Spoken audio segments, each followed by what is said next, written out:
Aloha mai kako, you are watching Hawaii Political Reporter. Aloha and welcome to Hawaii Political Reporter.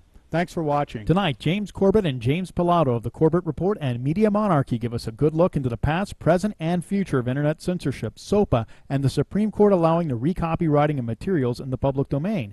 We'll also cover state and local news, including the suppression of the people's will by the Hawaii State Senate, the upcoming TedX event in Hilo and its controversial sponsor that many believe are promoting GMO and the corporate takeover of agriculture, especially in the Third World, the Gates Foundation. We finish with a wonderful story of hope that counters the fascist, corporatist central planning efforts of some.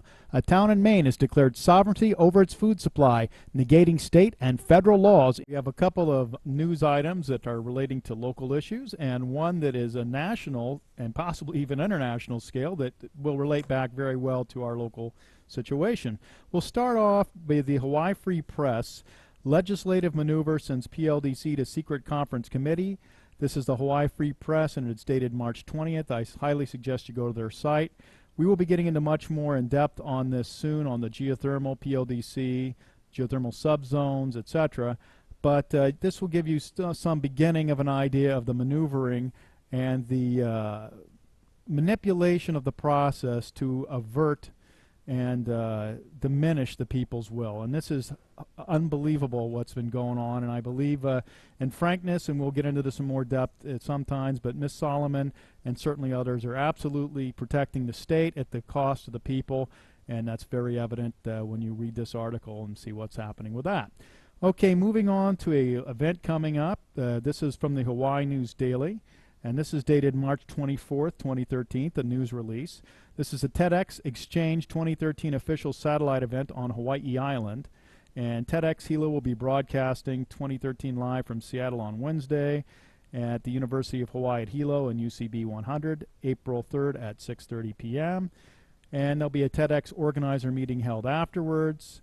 And it says TedX Hilo will be only one of 200 official satellite events held around the world, convened by Melinda Gates, and we'll be speaking more on that in a moment. The theme is positive disruption, and unfortunately, I believe maybe some positive disruption is needed for this, as we'll be going into in a moment.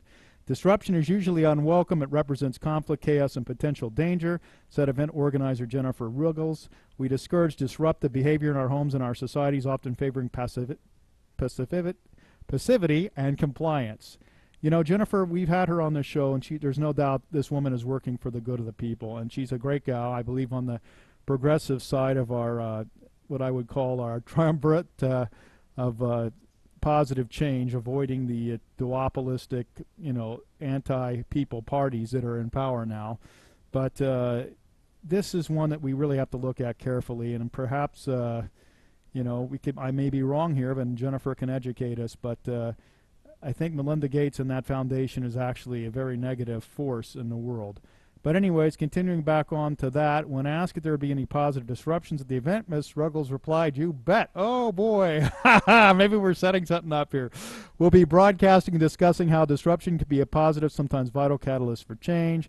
We'll be challenging old assumptions, igniting conversations, shedding light on difficult issues, giving a fresh urgency and perspective to the challenges on Hawaii Island. Anyways, you can contact Jennifer Ruggles, and it's jen@tedxhilo.com. And About TedX is an independently organized event. In the spirit of ideas we're spreading, TedX is a program of local self-organized events that bring people together to share a TED-like experience, etc. And just one other quick note, Hawaii News Daily is a very good, local, honest news source, again, for the people. And this is great. They're bringing the news, and I'm very pleased that Jennifer is doing this, and perhaps, I'll have the opportunity to have her back on the show sometime soon. Again, I believe what she's trying to do, I'm sure, is for the better, but sometimes they mix these things as we're going to see right now. All right, moving on to a related story to this TEDx is from the Natural News, dated Wednesday, February 29th, 2012. Bill Gates, Monsanto and eugenics, how one of the world's wealthiest men is actively promoting a corporate takeover of global agriculture. And this is in line with the Melinda Gates also. And we're going to go just for a couple things here. I hope I'm wrong, but I think it's abundantly clear that there's a lot of people in the alternative media and those outside the mainstream duopoly who believe that Gates is not doing things that are beneficial, but they're actually for control and profit. So let's get back to this. It says, this is a little bit in the article, which of course you should go to the website and check out yourself. I think it's well worth it. It says, it became abundantly clear that this so-called benevolent charity is up to something other than eradicating disease and feeding the world's poor. It turns out that the Gates family legacy has been one of trying to dominate and control the world's systems, including in the areas of technology, medicine, and now agriculture. The Gates Foundation, etc. We're just going to do a couple of headlines here, and again, you should go to the Natural News and get the whole article yourself. William H. Gates Sr., former head of eugenics group, Planned Parenthood. Then we go on to Gates Foundation has invested heavily in converting Asian African agricultural systems to GMOs. And then we go, if you could control agriculture, you control the populations of the world. The Gates Foundation's ties with Monsanto and corporate agriculture in general speak volumes about its real agenda, which is to create a monopolistic system of world control in every area of human life: vaccines, pharmaceuticals, GMOs, reproductive control, wealth manipulation, global warming, etc. Rather than promote real food sovereignty and address the underlying political and economic issues that breed poverty, Gates and Company has instead embraced the promotion of corporately owned and controlled agriculture and medicine paradigms that will only further enslave the world's most impoverished. It is abundantly evident that GMOs have ravaged already impoverished peoples by destroying their native agricultural systems, as has been seen in India. So here you go. It's a perfect Trojan horse. Pretend you're a progressive, do all the progressive causes while you're actually a greedy fascist corporatist. And please, people, do not ever consider libertarians anything. We are the ones who are fighting this. This is obviously a Trojan horse being planted inside the progressive movement, and they're so vulnerable to this. It's incredible. Now here's a story from Sedgwick, Maine, and this is, guys, wonderful implications and an idea what we could do in Hawaii County. Sedgwick, Maine is first town to declare total food sovereignty opposing state and federal laws. This is from the Natural News, dated Monday, January 25th, 2013, by J.D. Hayes. And we'll just have a couple highlights from this, but there's a food revolution taking hold all over America, whether it is in the form of demanding labeling of GM foods, the right to produce and sell raw milk and other commodities, or in the case of Sedgwick, Maine, declaring all local food transactions of any kind free and legal. And basically, according to the website foodrenegade.com, Sedgwick is the first city in the U.S. to free itself from the constraints of federal and state food regulation. Published reports say that the town has passed an ordinance that gives its citizens the right to produce, sell, purchase, and consume local foods of their choosing. Regulations be damned. This ordinance includes raw milks, meats that are slaughtered locally, all produce, and just about anything else you might imagine. And there are more towns in Maine going to do this. And we'll skip to a little bit more in this article.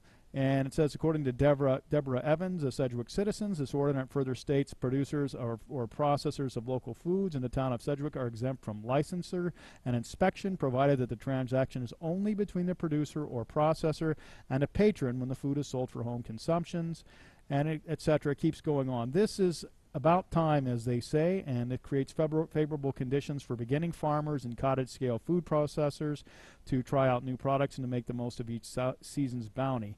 And the costs of dealing with the bureaucracy, even Russell Ruderman on our show said it was about $1.5 million to try to make yogurt in the state of Hawaii, because no one's hands can touch it. I mean, nothing can be handmade, obviously, but I mean, it had to be all automated equipment, etc. And this is absurd. We have the ability to, instead of being importing food, wasting fuel, and keeping our people, from being fully employed and prosperous, we are stuck, with a system that will not allow us to produce food where we obviously and clearly could here, especially in Puna. So my hats are off to these people. It's great. And why don't you check out the whole article at thenaturalnews.com. They have a lot of great information there. I'm sure it's well worth your time. In recent weeks, the general public has mobilized to face U.S. legislative threats to internet freedoms. Far from a conclusive victory, however, the death of SOPA and PIPA only highlight the latest in a series of measures that are seeking to create a legal framework for government-administered internet censorship. This is the GRTV Backgrounder on Global Research TV. When legislators in the U.S. abandoned their support for SOPA and PIPA in the wake of mass popular protest earlier this month, Many of those who had been mobilized by the legislation, which would have granted the US government almost total power to block access to foreign websites accused of so much as linking to copyrighted material, did not have long to enjoy their victory. The very next day, the New Zealand police swooped into the million-dollar estate of MegaUpload.com founder Kim.com, arresting him and 3 others at the US government's request for alleged racketeering, copyright infringement, and money laundering. The Department of Justice is now seeking the MegaUpload CEO's extradition to the US. Some amongst those who had been campaigning against SOPA and PIPA did not know that the US government already had the authority to shut down entire websites, and in fact has exercised that authority on numerous occasions. What many are now learning is that, far from some potential future threat, internet censorship already exists in a variety of legislation that is already on the books in the United States and in nations around the world.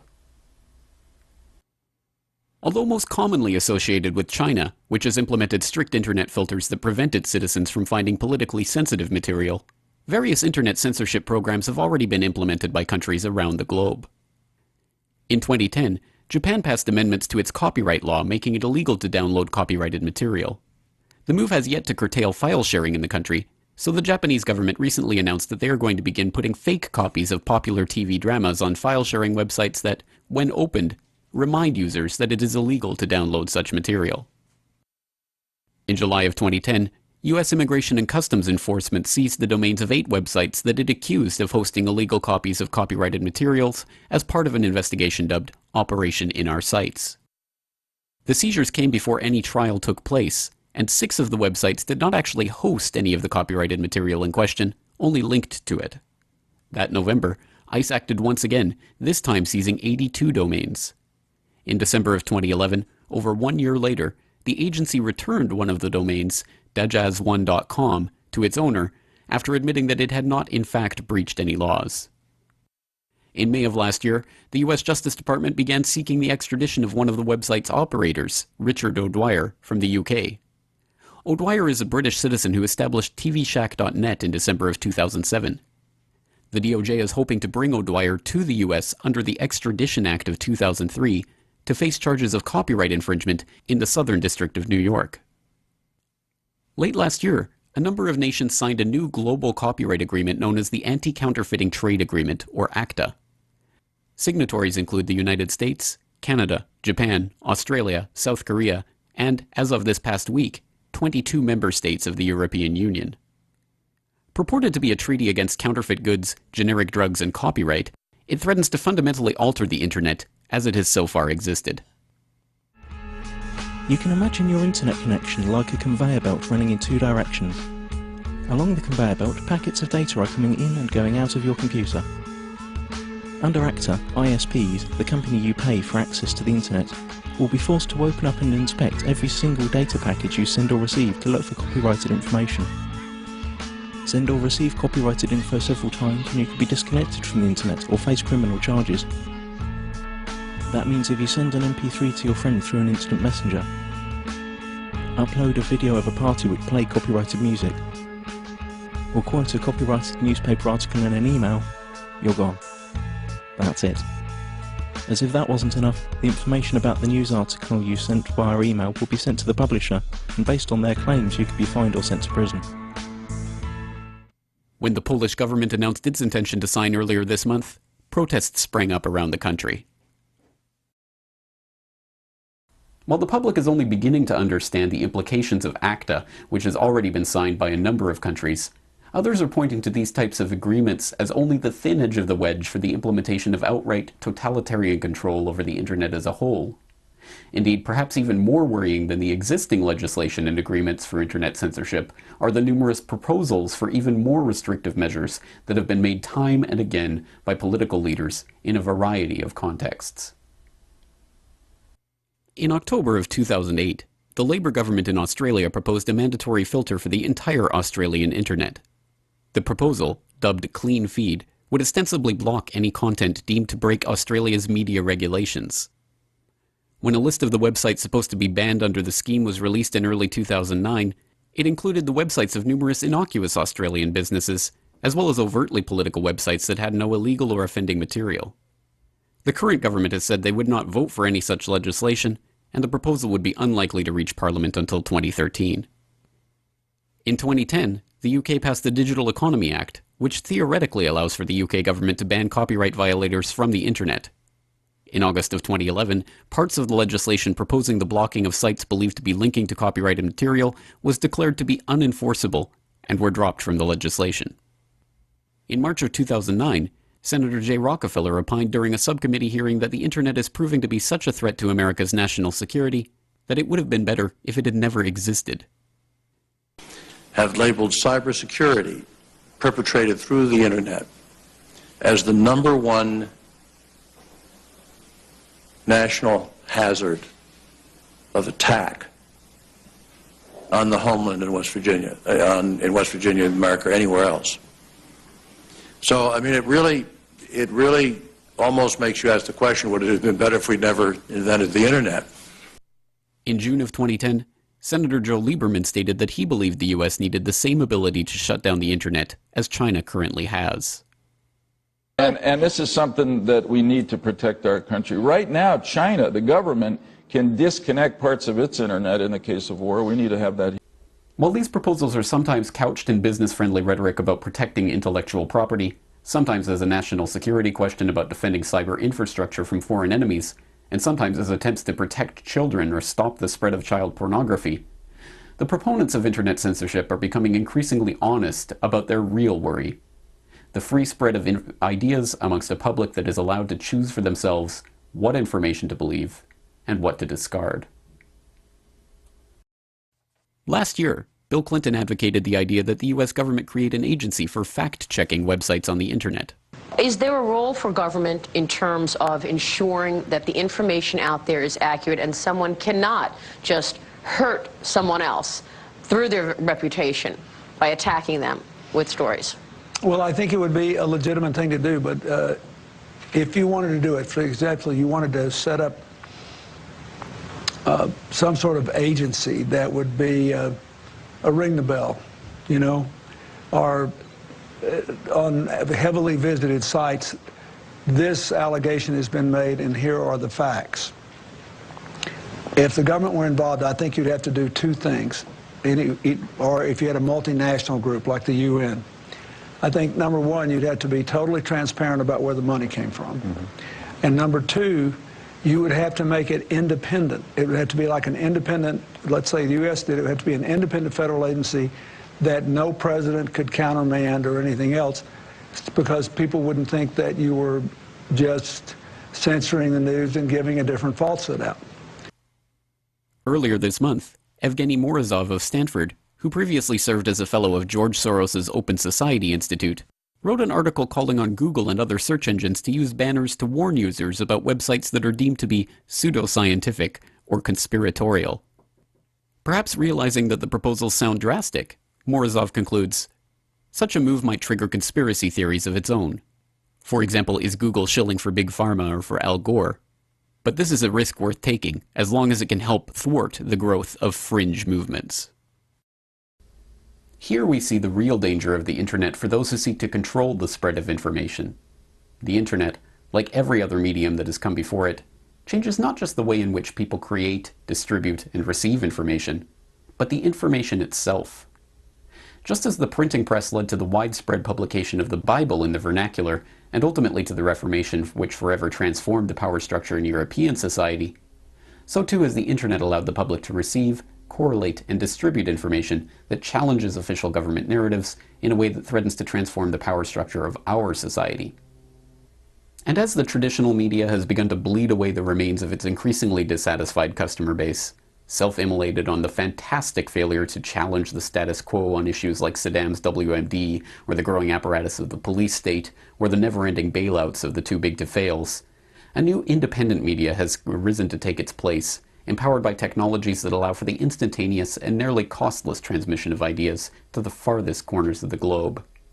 When situated in this context, the recent struggle over the SOPA and PIPA bills are seen for what they are: one battle in a much larger war for internet freedom and ultimately the cognitive liberty of the American public. But it is possible to win the battle and yet lose the war, as the millions of mega upload users who just had all of their files seized by the FBI found out the hard way. The only hope is that the movement that has arisen to face this, the greatest threat to the rise of the new era of mental independence, does not wane in the wake of the SOPA and PIPA victory, but instead rises to meet the even greater internet clampdown that awaits. After all the authorities are waiting for is for the public to fall back asleep. For more on this story and other breaking news and current events, please go to globalresearch.ca. For more research and analysis by James Corbett, please go to corbettreport.com.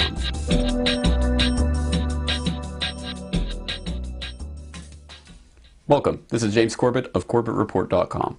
And this is James Evan Pilato of MediaMonarchy.com, and we both welcome you back to New World Next Week, our weekly video series that breaks down the subtext and gives you the context on all the important stories going on in the world of alternative media and open source intelligence.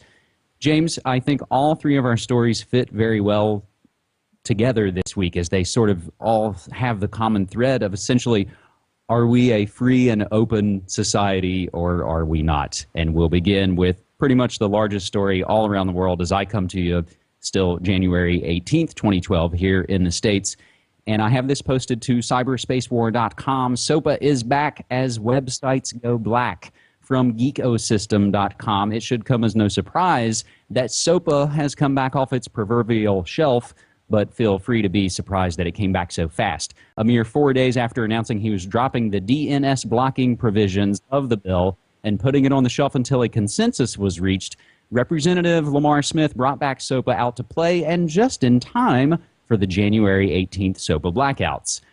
When pressured with constant pleas against the DNS blocking in combination with a rather embarrassing instance of copyright infringement, Representative Smith seemed to have gotten a little flustered enough that he backed off of the DNS blocking, and that failed to fix the problem, which is why he seems to have abandoned the compromise and is now going, full steam ahead in some sort of, Hail Mary, damn the torpedoes.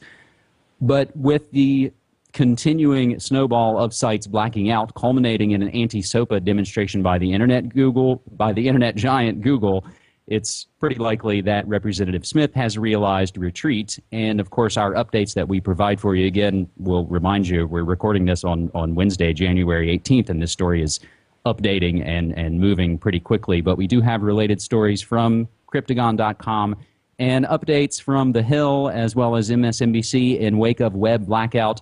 SOPA and PIPA support weakens, and I believe we have at least 6 Congress critters and counting who have backed away from the either SOPA or PIPA versions of this bill. The one part that I do want to point out quickly, James, before I throw it back to you, is just as it may have seemed that all of these sort of internet blackout events today, may have been, misaimed, it seems that their primary target, this SOPA bill's been brought back into sites, is maybe the protests may have been what brought it back. James.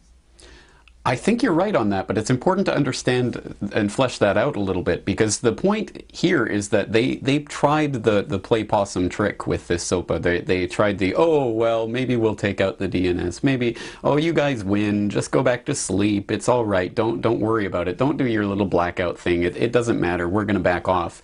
And that made a lot of headlines and got people excited. And then when people said they were still going to go ahead with the blackout, like Wikipedia and others, then it gets put back on the front burner and becomes an issue again. So, and now that the protest has gone ahead and tons of calls are flooding into their offices and people are going crazy and it's getting all this press attention, now they're starting to back off again. So the point of this is that every time we advance, they retreat. We advance, they retreat. And it happens on issue after issue after issue. And I don't know how else to make the point. The point is that the people have the power. We have all of the power in this. Government itself is just a psyop. It's just a mind game that they play with you, where they wear a fancy hat and have a fancy badge or whatever and try to tell you that they can tell you what to do and how to run your life and how to operate your business and what they can and cannot come in and do to your business and all of this other stuff that they try to get away with just by pretending to be authority. And it only works if we give them that authority, if we just give into what they're saying and, oh, okay, you guys can rule us. And every time we stand up and we have a big effect and we say absolutely no to something, they have to back off. And that's why they always try to play dead and say, oh, okay, you guys win, and then sneak it in the back door, which is why resistance cannot stop. This is not a call to say, okay, we won, guys, everybody go home. It's no matter what happens, and let me remind people, this is recorded 12 hours before it goes up on the net, so who knows where this story will be by the time this video is being watched. But wherever this goes and whatever they say from now on, it's not like we can give up, because this isn't, SOPA and PIPA were not the first acts that have come along to try to censor the internet, and they will not be the last. So if we don't give up, we will not lose, and that's the take home from this story. And James, I think it's fascinating what a well-informed, motivated, energized populace can do. And I think if you saw this on the food fronts or the economic, and saw these on all the other fronts, I think we would make, as much progress as it seems as we have here. Absolutely, and just before we move on, let me just say that I'm going to be addressing this topic specifically on my radio show tonight, which will probably already have aired by the time you watch this, so it'll be available for listening on CorbettReport.com by the time you get this. We're going to be talking specifically about people power. All right. And we'll go ahead and maybe try and provide at least, as much of a link as we can in the show notes when this goes up. On MediaMonarchy.com and taken from Threat Level, SCOTUS says Congress may re-copyright public domain works. Congress may take books, musical compositions, and other works out of the public domain where they can be freely used and adapted and grant them copyright status again, the Supreme Court ruled Wednesday. In a 6-2 ruling, the court said that just because material enters the public domain, it is not, quote, territory that works may never exit, end quote, and we do have the PDF of the decision for you. They claim that recopywriting public works would breach the speech rights of those who are now using those works without needing a license. There are millions of decades-old works at issue. Some of the more well-known ones include H.G. Wells' Things to Come, Fritz Lang's Metropolis, and the musical compositions of Stravinsky. It's not the first time the Supreme Court has approved the extension of copyrights. The last time was in 2002, when it upheld Congress's move to extend copyright from the life of an author plus 50 years after death to 70 years after death. Now, the lead plaintiff in this case, Lawrence Golan, told the High Court that it will no longer be able to perform Prokofiev's Classical Symphony and Peter the Wolf or Shostakovich's Symphony 14 because of licensing fees. James, I knew I had kind of covered this, and it seemed familiar to me that there had been chatter like this before, which probably goes to maybe prove the point that you just made earlier. SOPA and PIPA and this Supreme Court decision aren't the first, and they unfortunately probably won't be the last. So I do have the flashback going back to March of 2011 on cyberspace4.com. White House wants new copyright law crackdown, and that, of course, ties in with the mad, domain seizures of the feds and ICE and all of those things, because it's a multi-tiered playing field, James.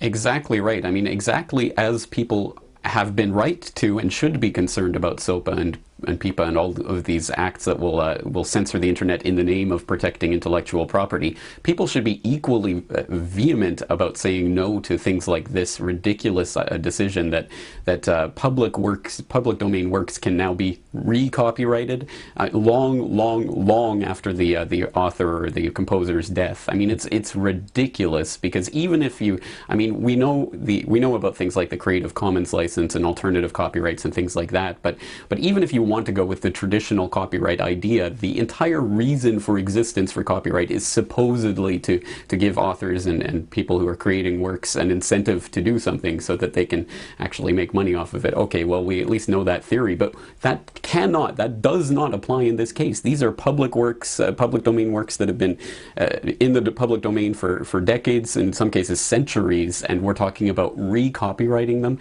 in the name of what? In the name of some business or company that secures the rights coming along and recopywriting it and taking it out of the public domain is ridiculous, absolutely ridiculous, and it's an affront to our cultural heritage, not just as Americans or whatever. It's as human beings. This is our human cultural heritage that they're trying to take away from us. So again, people have to be concerned about this, and again, it's another case where if we say no, it cannot happen. No more federal than Federal Express. You try a hide and destroy a freedom. You seek agenda. We know you anti-American. You come forward American Constitution. 1913 corrupt in the system. Devalue dollar, hyperinflation. The Federal Reserve, controlled by Lucifer. He can see you lying.